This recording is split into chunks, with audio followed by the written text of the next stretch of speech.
just looking at a couple of ways to build technique and maybe get a little more familiar with the notes on the fingerboard using hammer-ons. The first one here is in line with a video I did a couple of weeks ago about hand position. My hand position is naturally not very good. My fingers aren't really curved all the time the way they should be. You know, so one of the things I talked about on the other video was just you could do the chromatic scale. That seems for me to keep my fingers in a curved position. There were a couple of other little exercises that I had shown a couple of weeks ago on the video, so you could always track that down. I think it's called using octaves to build technique. But this one today is more about pull-offs. Yeah, pull-offs and hammer-ons. So the first one is really just an exercise. There's nothing melodic about it. But what we're going to do is to strengthen our fingers, give them more independence, and hopefully improve hand position for playing. We've got hammer-on,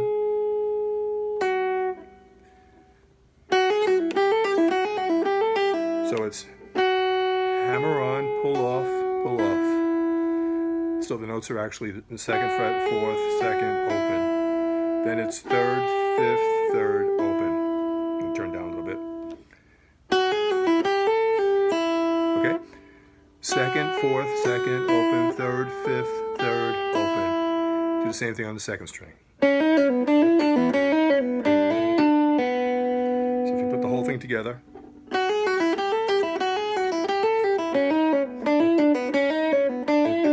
then you move it up a fret.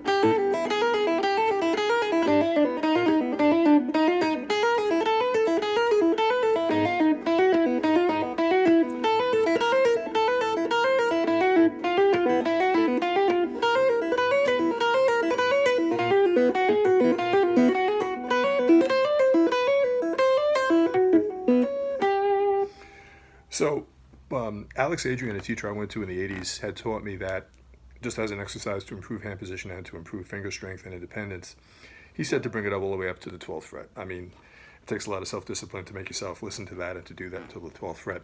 But doing it a little helps too.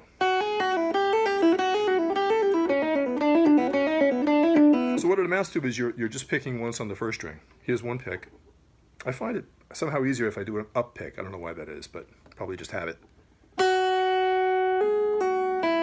Then you pick this one. So you're getting 1, 2, 3, 4 notes for each pick. Pick, pick, pick, pick, second string.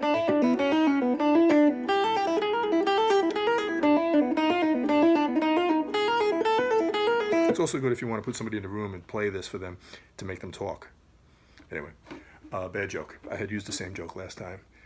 The other thing that you can do is for the G major scale, you can arrange the notes in the G major scale so that there's 3 notes per string.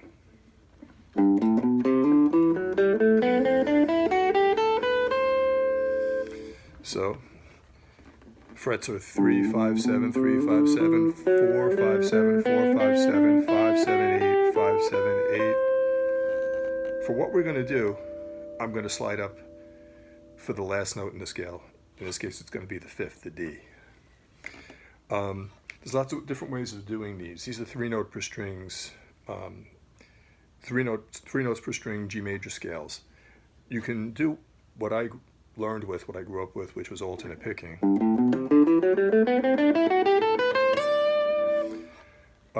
Something that I'm not too good at, I don't really find it that comfortable, but a lot of people use, especially for this configuration of notes, would be economy picking. So in other words, down, up, down, down, down. Okay, let me try it again.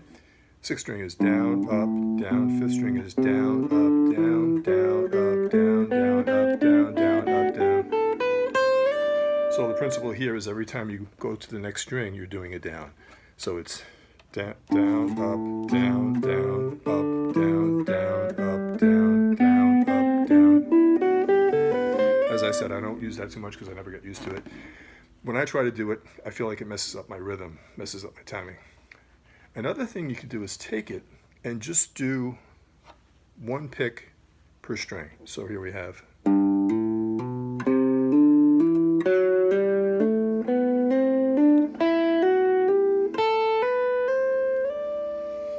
what I wind up doing is I make each string its own triplet, like triplet, triplet, triplet, triplet, triplet, triplet, and then going up that extra note kind of finishes it off for me. So it's kind of like 1 triplet, 2 triplet, 3 triplet, 4 triplet.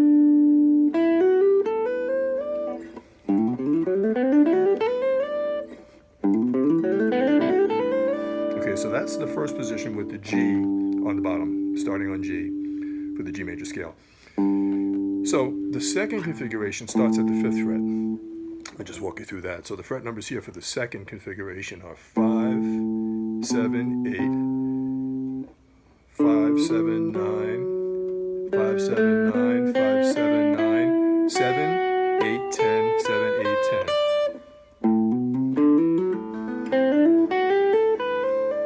And we're going to slide up to 12.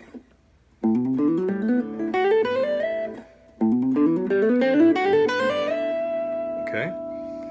So the third one, the third one's going to start on B. So we're going to have frets are 7, 8, 10, 7, 9, 10, 7, 9, 10.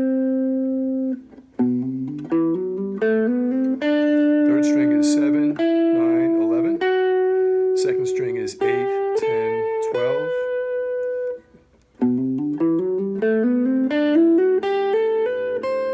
First string is 8, 10, 12, slide up to 14. So this one starting on the B, 7th fret is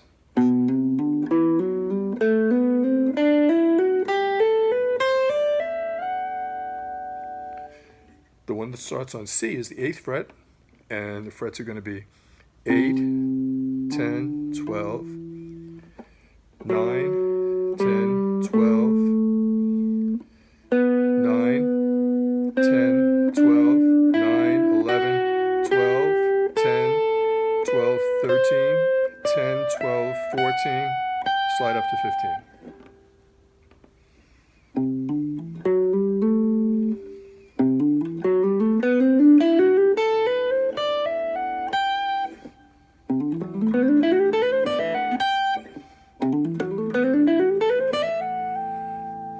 Okay, the last one here is going to be starting on the 10th fret. We've got 10, 12, 14, 10, 12, 14, 10, 12, 14, 10, sorry, 10, 12, 14 3 times, then 11, 12, 14, then 12, 13, 15, 12, 14, 15. It's all right, we can move up. And you're going to slide up to the A.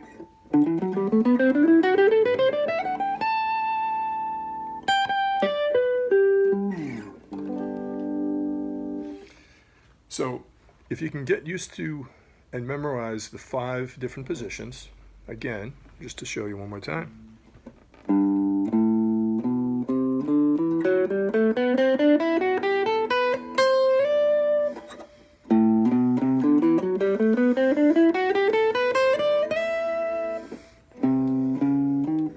Sorry, that was wrong.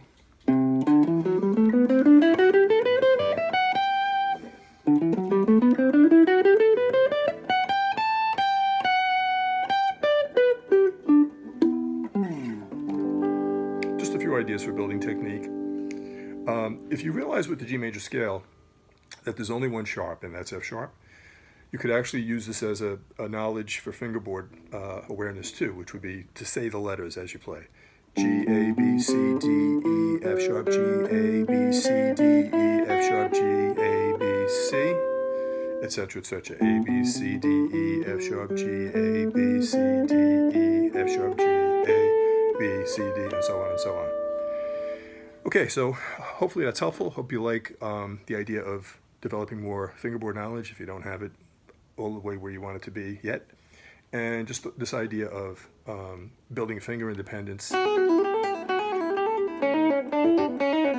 Still working on it, lifetime pursuit.